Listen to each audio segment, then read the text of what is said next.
Absolutely. I mean, it went back to the same thing that Matt said to him in the beginning. Matt said to him, "You're gonna have to let this joint go." But the thing is, the moment that Matt put that mask out there for everybody to know, this was gonna lead back to that. That was it. Like he was doing either in prison or out. Right. Matt made that decision because he wanted, to give him the best chance, but he didn't look at it holistically. And that man basically is like, no, it's a part of me. And so he got crazy. He got smoked. He didn't even hurt. He didn't help nobody. He's got smoked. The thing is, by Ayala saying, he was just running in that.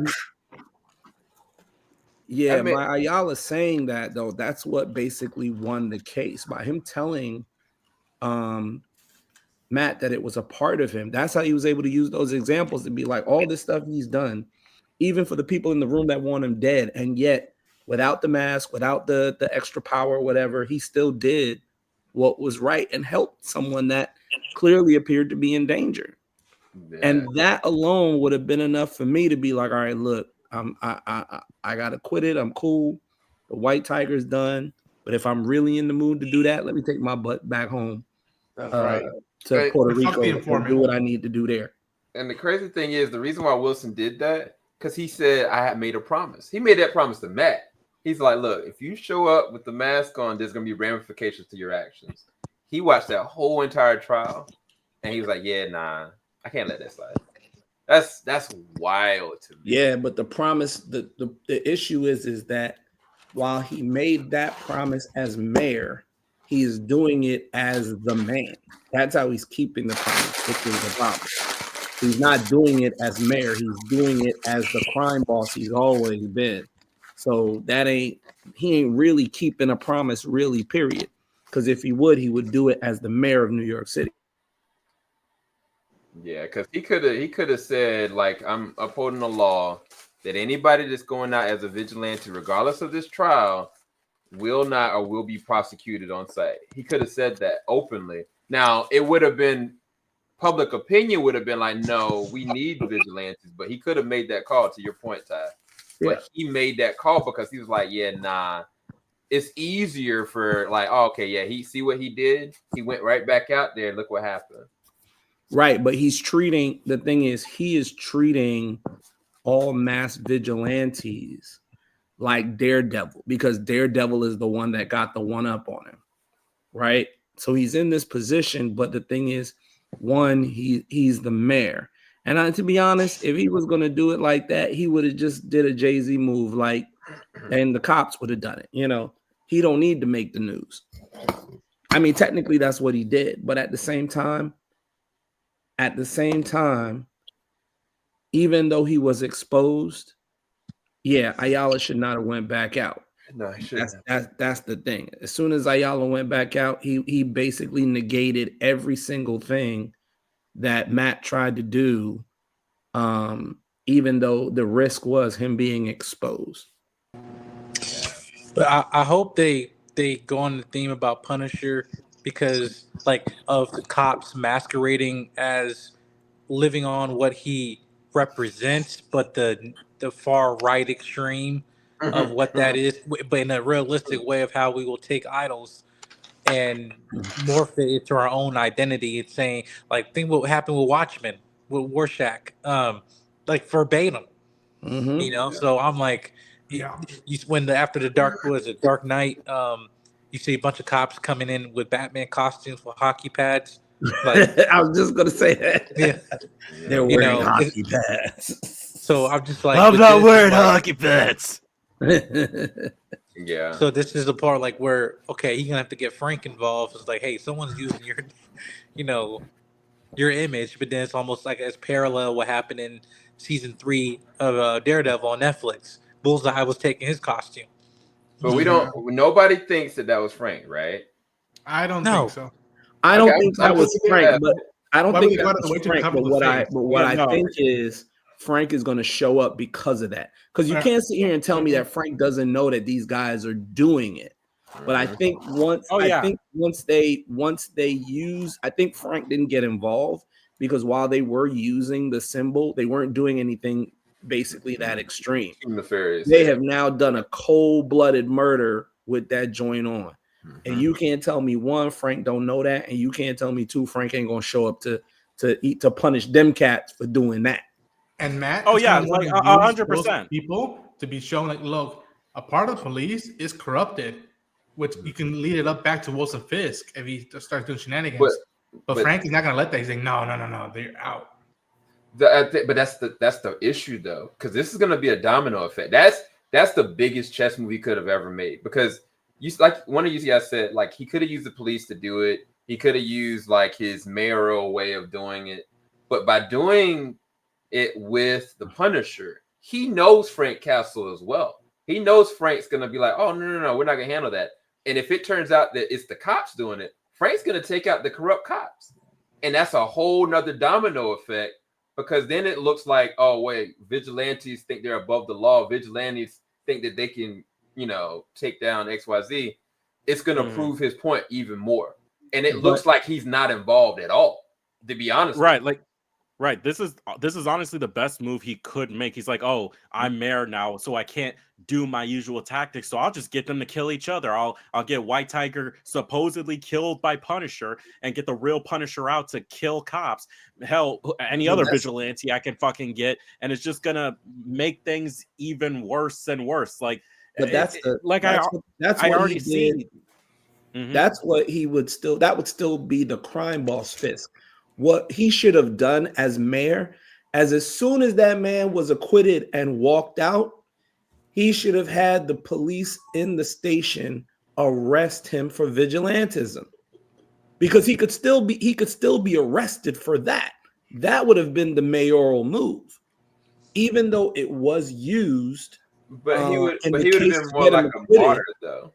Huh? Yeah, he made him more like a martyr, because people's perception of it was like, you arresting this man, you're wrong, you're stupid, you're a terrible mayor, and his public perception would be even worse. Because I mean, a lot of people, in my opinion, looking at this, really ain't with him, but they kind of like, the mayor, I'm gonna leave you alone. But at the same time, look at it. I say look at it like this: he already made a promise that got him elected that he was not going to allow vigilantism.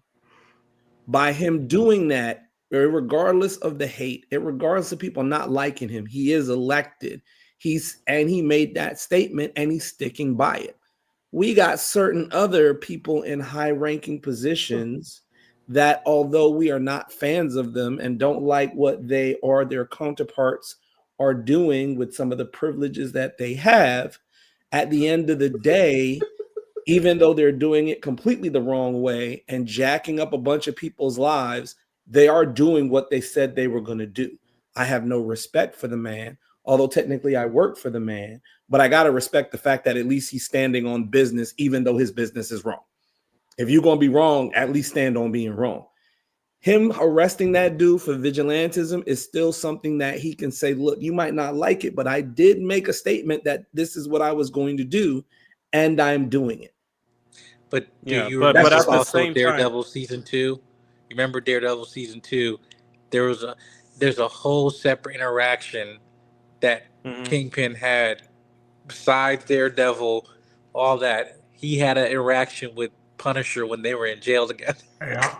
And What did he say last time? He said, he said last time, if I see you again, only one of us is gonna walk out of this room. When he's like, and when Wilson says, I'm counting on that, because he knows he can't also have Frank in the board, because he's another wild card, like Matt, and a different side to it. But he's just like, I can't have these two nicking at me, and that's why probably he even said that some random psychopath with a skull on his chest, and just like he already has him on the shit list, just like and they got Spider-Man he got Spider-Man on his list.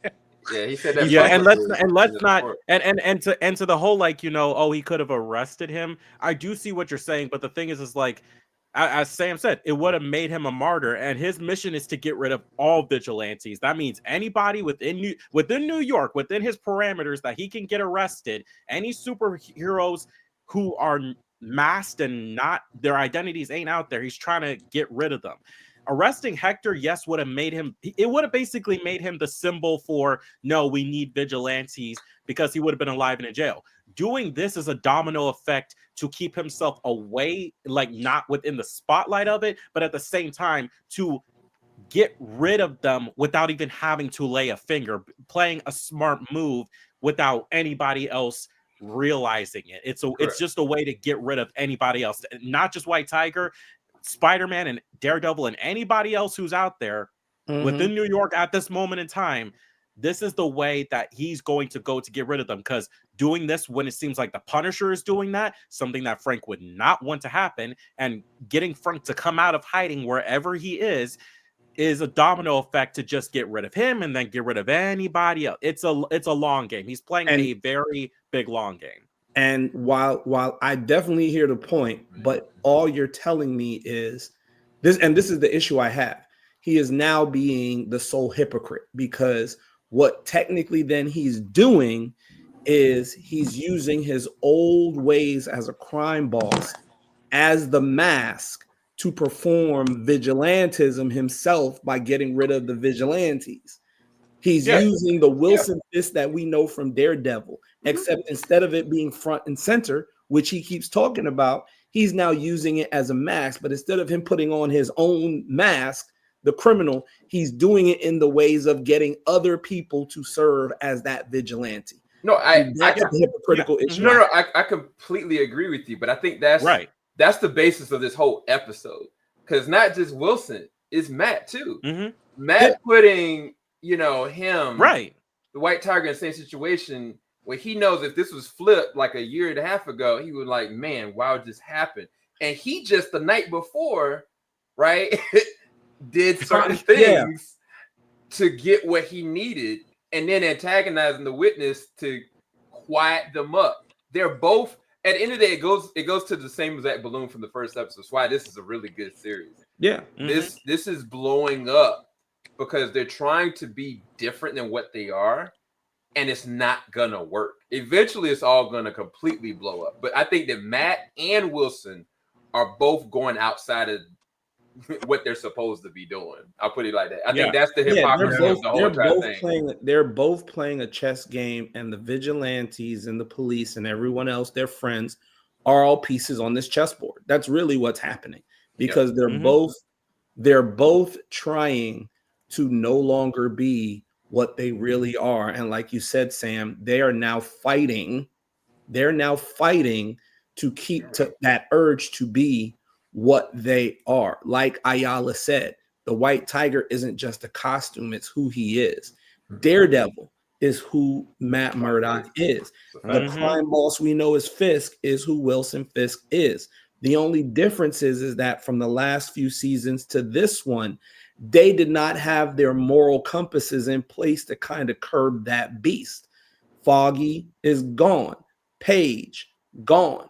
Vanessa, although she is there, she's technically gone. So now when you've got to dance, all pun intended, when you got to dance with the devil in the pale moonlight, you ain't got nobody to back you up. So it's literally like fighting a drug addiction, and there's no one there to just force you into rehab so you can go into withdrawal to get better. You are literally fighting this on your own, and you cannot fight something on your own that knows everything about you from within. You're literally fighting yourself. That's what I love that you said that, because that element of those characters out of the boards, it's showing effect. Their presence or lack of is felt at the show. It's a brilliant move to be like, wow, this is how much these characters are important to the series and to the individual in Matt. And it also, in a way, gives energy, cadence, and legitimacy to the new characters that are with Matt right now. And they're likable, and you see her trying to get him to date or to see a therapist. You see the guy who knows his identity and trying to do by him, be like, I believe you, man. And it's a fascinating turn to feel someone's presence or lack of presence, and yet make it have weight and the fact that we reacted that way means that we care. And Yeah.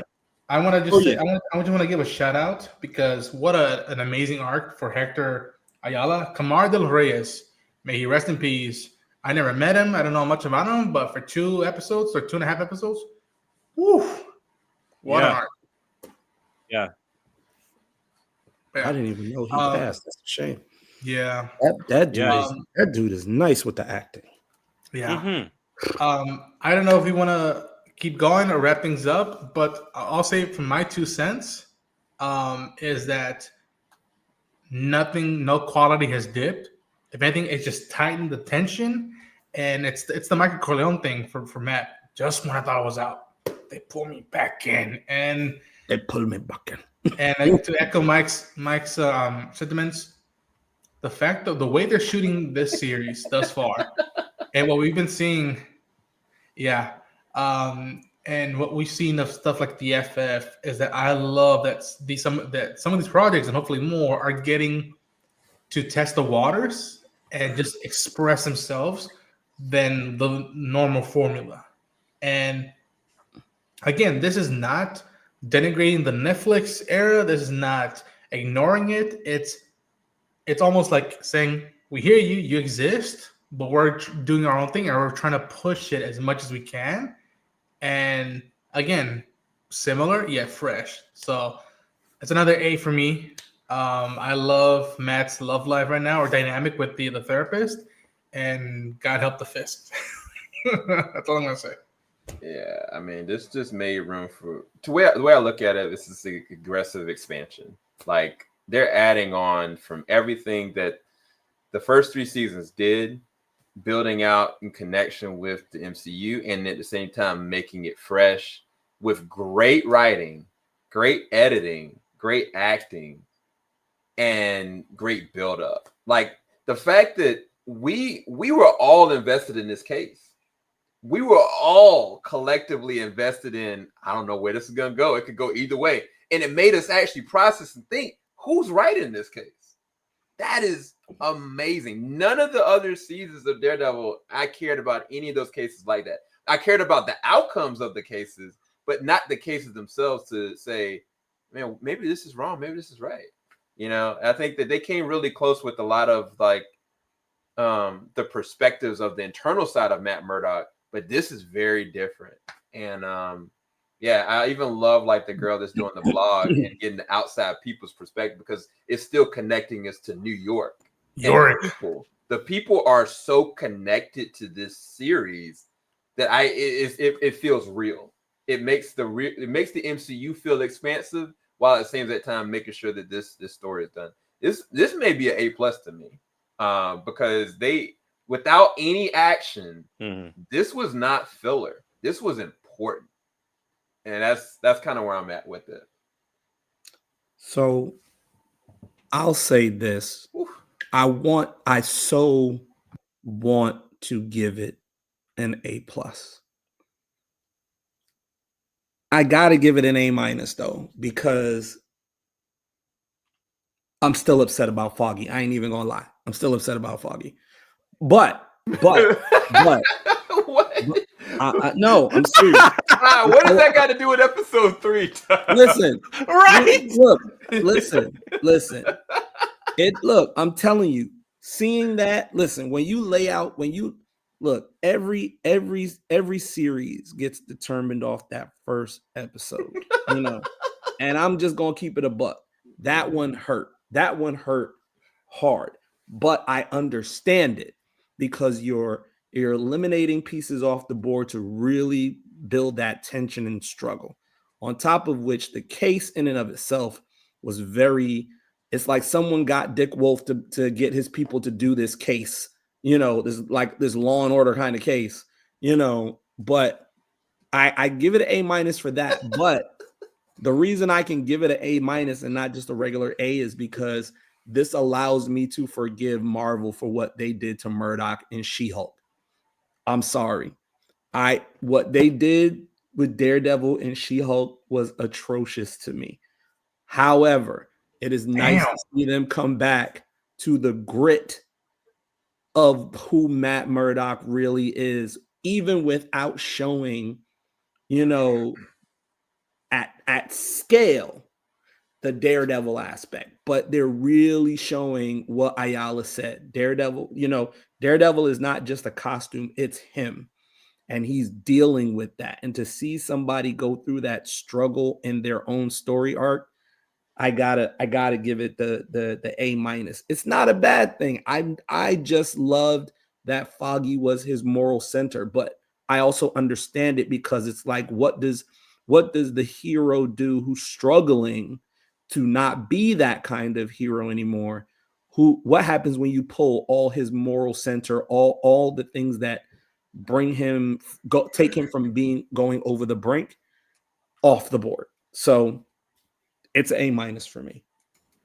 Yeah, I don't agree with that She-Hulk take, but I understand your sentiments with A-. Yeah. Anybody else? King, Mikey? Let's get busy. Dear God, bro. But yeah, I'll just say this. Like a lot of you guys are saying, like, this is not at all pushing away what the Netflix shows have set up. This, as I've said, much like X-Men 97, is expanding upon things. It's the same setting, it's the same show. It just feels a little more lively now. It's got the little pieces and, you know, little toys from the MCU that we wish the show was able to fully talk about at the moment and not just hint. But at the same time, as I said, it's matured. It's gotten a little bit different, but not swaying from what made the Netflix show so good for a lot of us. And as we said, like, again, as someone who went back and watched the 3 seasons and Defenders, I will also say, yeah, this court case, especially for what it represented, not just for Ayala, not just for Matt, but just the entirety of the superhero community. It's like you're not even thinking about that. Also, just a lot of other things that I have to give some time to think about. This was probably one of my favorite cases I've seen Matt Murdock take. And it's just because there was a lot of weight to it. There was a lot riding on it, not just for Ayala, but for a lot of people. And even Matt, even if he wasn't realizing it was, even if he's saying, oh, I'll put the mask away. Either way, this affected a lot of people. Again, this is an episode with basically zero to no action. And yet we were invested from beginning to end because we got to understand who these characters are. We got to understand the gravity of what it will mean if it goes the way we hope or the way that we hope it doesn't.